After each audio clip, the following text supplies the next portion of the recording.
Olá pessoal, sejam todos muito bem-vindos. Este é o canal Invest RC e no vídeo de hoje vamos falar a respeito da carteira. Nosso primeiro vídeo do ano de 2022, nós vamos comentar como foi o fechamento da carteira e se atingimos as nossas propostas iniciais. Bom, e você que é novo por aqui, caso queira me acompanhar no canal, que eu trago sempre assuntos relacionados a investimentos e também compartilho minha carteira pessoal. Então, caso queira me acompanhar, peço desde já que se inscreva no canal. Então, para que a gente possa iniciar, como que foi o fechamento do ano aí? Vamos estar dando uma olhadinha aqui como que foram as compras do mês de dezembro. Foram as últimas compras realizadas.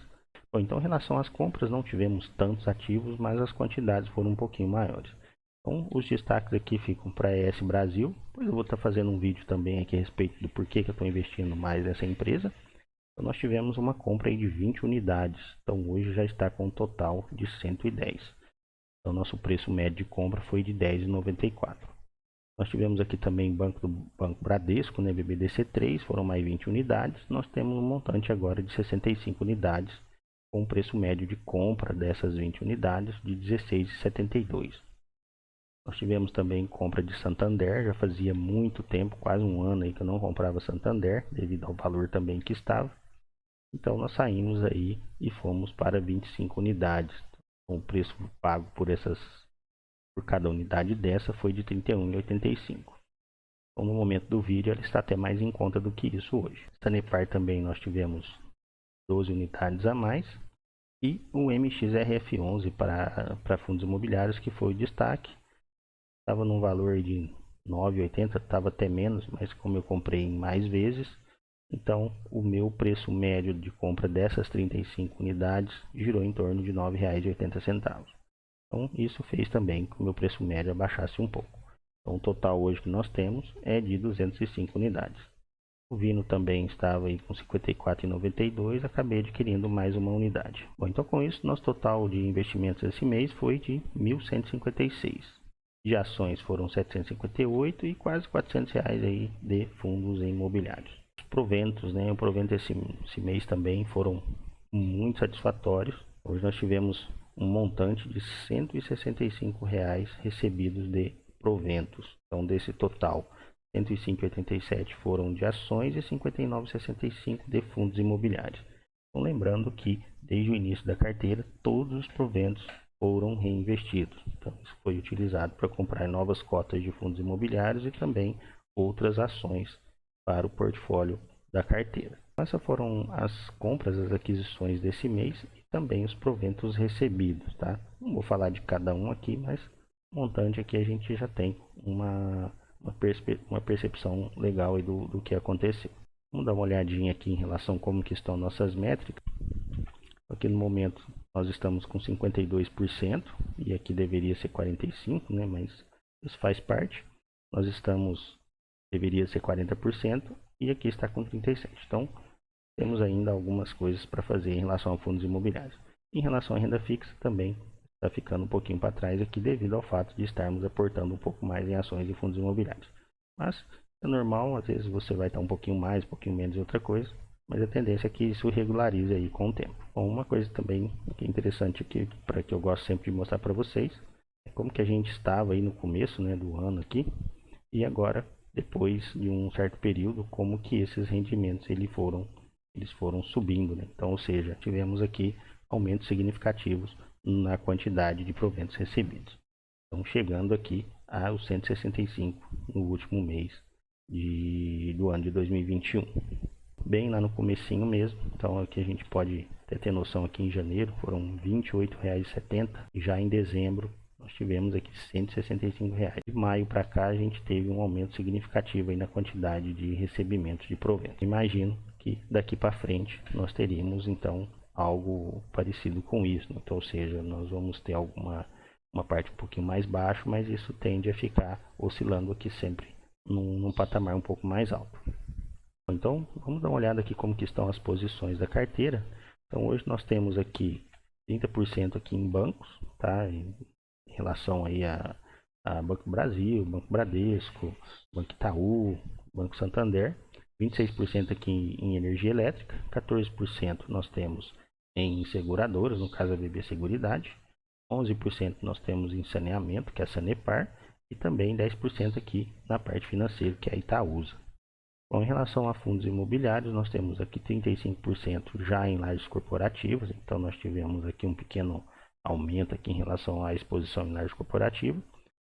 O fundo de fundos ele caiu um pouquinho, né? Na verdade ele era a parte maior, mas já teve uma certa queda. Em relação a fundos de papel, 25%, também 6% aqui em industriais e logísticos. Então, em relação à participação de cada um, lembrando que aqui não é global, é simplesmente a parte de ações. E depois nós temos aqui a parte de fundos imobiliários. Então, BB Seguridade, que ainda continua a primeira posição, 14%. Sanepar subiu um pouquinho para 11%. A ES Brasil também, né, devido aos aportes, aí 10%. Itaúsa, 10% também. Banco Bradesco nós temos aqui com 9%, o Banco do Brasil também com 9%, a Taesa 8%, Taesa também, que os aportes foram menores devido ao valor que está. Energias do Brasil, no momento não vou aportar porque o preço está um pouquinho puxado referente ao que é pago, né? Ou seja, é em torno aí de R$1 mais ou menos que a empresa paga. Então, no preço atual, para proventos, não vejo um momento interessante. Então, vamos aguardar para ver o que é que acontece. O Banco Santander, no momento, está com um preço bastante atrativo também. Estava até melhor, né, antes um pouco dessa gravação. Então, as oportunidades aí, de repente, pode surgir uma janela, uma oportunidade aí de aporte no Santander também. Para os demais aqui, não venho aportando nessas ações, tá? Mesmo porque tem algumas aqui que nem faz parte aí da carteira previdenciária. Então, seria mais, por enquanto, para oportunidades mesmo. Com relação a fundos imobiliários, devido às compras também realizadas, o MXRF11 passou para 25% e o HFOF aqui, que estava em 26%, 25% também, foi para 21%. Então, BRCR 17%, XPPR 16%, PCFF11 14% e o restante aqui, que são industriais logísticos aí, lá e algumas lajes também, gira em torno aí de mais aí 8% praticamente da carteira. Bom, então essas foram as posições aí, como que está, né, a posição da carteira nesse momento. Como que eu sigo isso daqui? Como é que gera, na verdade, isso? Bom, as oportunidades elas vão aparecendo e a gente acaba tendo, né, em mente isso daí, mas esse sistema aqui ele já é projetado também para me dar aqui como que eu posso fazer os aportes. Então, ou seja, ele já tem aqui, por exemplo, ó, os aportes necessários, ou seja, quanto que eu preciso gastar e qual a quantidade que eu preciso aportar dessa ação. Então, ele leva em consideração a prioridade que você define, ou no caso que eu defini, e a participação no momento de quanto que ele deveria ter. Só que leva em conta também em relação à desvalorização de repente que essa ação está tendo no momento. Então, a princípio aqui ele vai pela participação que esse ativo tem dentro da carteira, mas ele leva em conta também se o preço está melhor ou não de um ativo. Então, para me ajudar, eu utilizo esse programa aqui. Bom, com esse programa eu mesmo desenvolvi ele. Então, em vez de eu utilizar uma planilha do Excel, eu uso essa plataforma aqui. Então, é desse jeito aqui que eu defino basicamente como que estão as posições. E agora aqui, por exemplo, aí você pode falar, mas você deveria ter aportado aqui em XPIN, por exemplo, ou deveria ter aportado em GALG, no caso de fundos imobiliários. Mas por que eu aportei em MXRF11? Por conta do preço, mesmo eu sabendo que ele está com exposição muito grande aqui. Então, a gente pode ver que deveria ter 11%, mas na verdade ele está com 25%. Então, isso não é muito interessante, mas devido ao preço, eu acabei aportando aí para baixar um pouquinho o meu preço médio. Mas eu não vejo, não gostaria muito que isso ficasse recorrente, né? Sempre acontecendo isso. A ideia é que a gente dilua isso, né? Para tentar mitigar um pouco mais a parte de riscos da carteira. Bom, como foi então como fechamento de 2021 em relação à rentabilidade? Vamos dar uma olhada aqui, conforme eu falei para vocês, Petrobras aí surpreendente, né? Pagou em torno de quase 31% de yield, ou seja, isso porque o meu preço médio é de aproximadamente aí 18, 19 reais, mas lá na pandemia a Petrobras chegou a custar 11 reais. Então, quem pagou 11 reais e segurou a ação ter recebido aí algo em torno de mais de 50% de rendimento. A Taesa também, né, sempre surpreendendo, apesar dos aportes que foram poucos, mas mesmo assim meu preço médio subiu um pouquinho. Mesmo assim, ainda tive aqui quase 11% de yield no ano. Bom, Banco Bradesco, Bradesco também 8,46%, mas lembrando que tivemos aí as bonificações, né? Então, sempre interessante essa parte de bonificação também. Santander, dentro do padrão aqui, 6,5%, mas lembrando também, mais uma vez, foram feitos mais aportes, senão era para estar em torno de 7, 7,5% aqui também.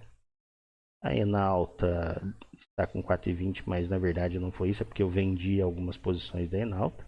Esse mês aqui tivemos a Santos Brasil, né, que tem 2 unidades apenas do Santos Brasil, pagou 29 centavos aí de JCP. Aí mesmo assim ainda foi um rendimento aí de 3,85. Mas sinceramente eu nem esperava, tá, essas ações. Eu ia dispor delas na ocasião, mas acabei não dispondo ainda.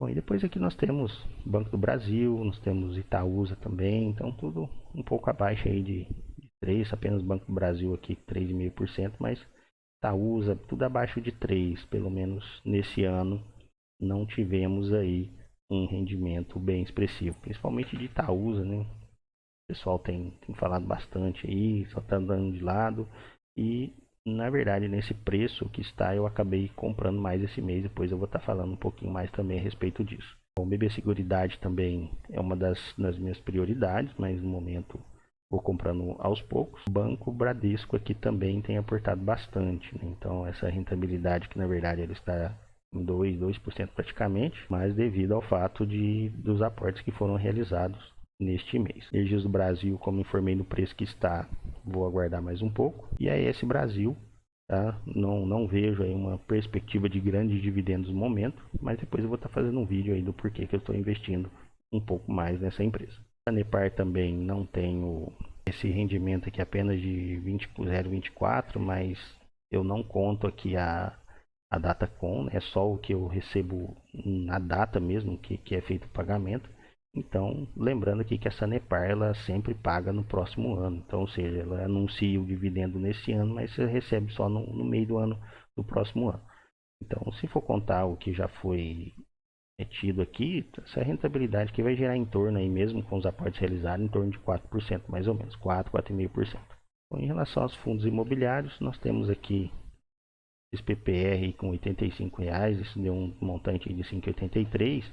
Você fala, mas tem fundo que está pagando aí 9%, tudo bem, mas lembra que na carteira que nós sempre fazemos aportes mensais. Então isso aqui não foi feito um aporte lá no início do ano e ficamos apenas recebendo aí os dividendos durante o ano. Então, dentro dos fundos imobiliários aqui, imagino que para os que já tinham a rentabilidade está até satisfatória, lembrando que todos aqui foram feitos aportes regulares durante o ano. Então, imagino que esteja satisfatório dentro das possibilidades aí da carteira. Então, esses novos aqui também, nós tivemos aqui Gaudi, XPIN, nós tivemos o SAR, nós tivemos o Vino. Então esses aqui provavelmente eu iria aportar mais durante este ano de 2022. Bom, em relação ao resumo, né, quanto que foi o custo dessa carteira aí em 2021, ela fechou com 20.883, isso só a parte de renda variável. Mas aqui na parte de proventos nós já tivemos um aumento significativo, né, muito maior do que o de 2020. Lembrando que essa carteira ela não tem nem 2 anos ainda. Então nós temos uma rentabilidade aqui, ou seja, um rendimento de R$ 862,91. Isso mensal dá em torno aí de R$ 71, R$ 72.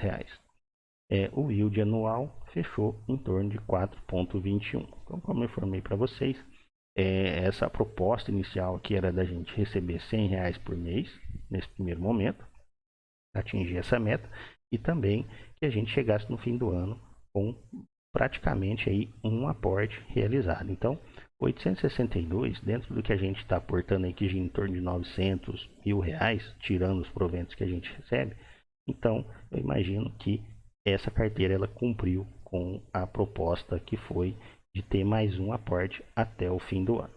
Então, possivelmente nesse ano de 2022, essa carteira vai estar rendendo muito mais do que rendeu esse ano. Então, apesar do yield aqui, você vê que está só 4,21, com a Selic aí a 9%, inflação a 10%. Então, nós temos aí uma disparidade, mas devido ao fato de que os aportes eles são mensais, então não é um aporte único lá no começo do ano. Então, de ações foram 3,47 e fundos imobiliários 5,16. Ok?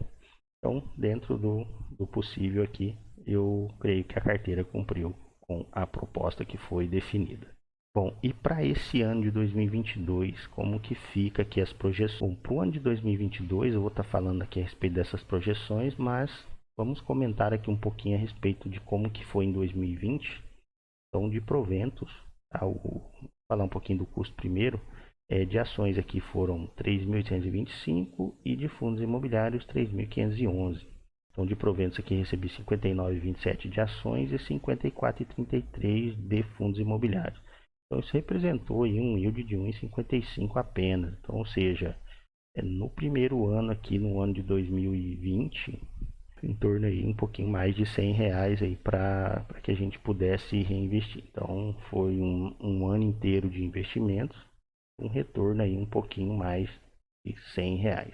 Mas já esse ano, nosso custo ações foi de 11.687, de fundos imobiliários 9.196. Então, isso aqui é a diferença de um investimento de um ano para o outro, 206% a mais somente nos aportes, ou seja, foram investidos muito mais do que no ano de 2020. Então, visto também que no ano de 2020, como a carteira começou em março, então nós tivemos aí praticamente 3 meses, porque não foi no comecinho de março. Então nós tivemos 3 meses menos investimentos do que em 2020. Bom, em relação aos proventos, então nós podemos ver que tem uma disparidade muito grande em relação aos valores recebidos. Então essa diferença aqui dá em torno de 500% praticamente aí a mais de rendimentos para o ano de 2021. Então é muita diferença assim de um ano para o outro. Eu achei que deu um salto muito grande. Em relação a fundos imobiliários também, de 54,33 passamos aí para 463, deu mais de 700% de aumento nos proventos recebidos. Para esse ano aí, como que eu vejo, né, qual o cenário aí que eu estou vendo? Bom, então, lembrando que esse ano de 2021 foram R$162 recebidos. Para esse ano de 2022, as projeções aqui que eu imagino, tá? Um cenário aí não tão favorável, eu imagino que a carteira ela tem a possibilidade de me render aí até 6%. Isso vai dar um total de 1.253 com os R$100 mensais praticamente, que era o objetivo da carteira. Então, R$104,42 mensais. Então, esse foi o objetivo inicial aí da carteira.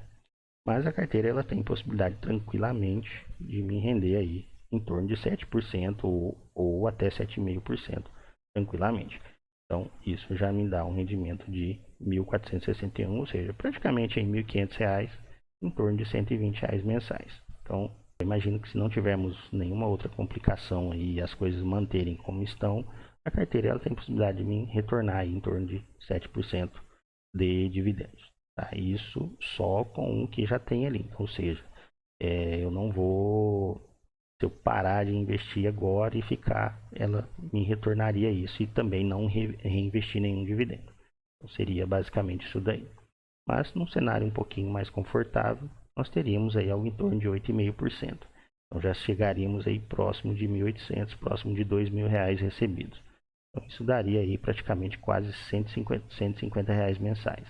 Então, já é um rendimento bem expressivo para a carteira. Então, seja, caso isso venha acontecer, então só de proventos, ou seja, eu vou ter aí praticamente continuando dessa mesma forma, tá? Praticamente 2 meses a mais de aportes. Então, isso vai dar uma potencialização dos rendimentos do próximo ano. Então, eu vou ficar aqui com os 7%, tá? Que eu imagino que seja um cenário mais favorável aí no ano de 2022, mesmo porque temos aí eleição também, tem várias coisas para acontecer, tem as questões da pandemia também, tá? Que ainda nós estamos aí passando por momentos de incertezas, né? Então, eu imagino que a carteira deva comportar em torno de 7% ao ano, tá? Aí você pode falar, mas a Selic está 9, compensa colocar no tesouro? Bom, Isso daqui eu estou visando renda mensal, que é mais, para que depois, daqui uns 5 anos, eu viso aí uma renda capaz de complementar com outras fontes que eu já tenho.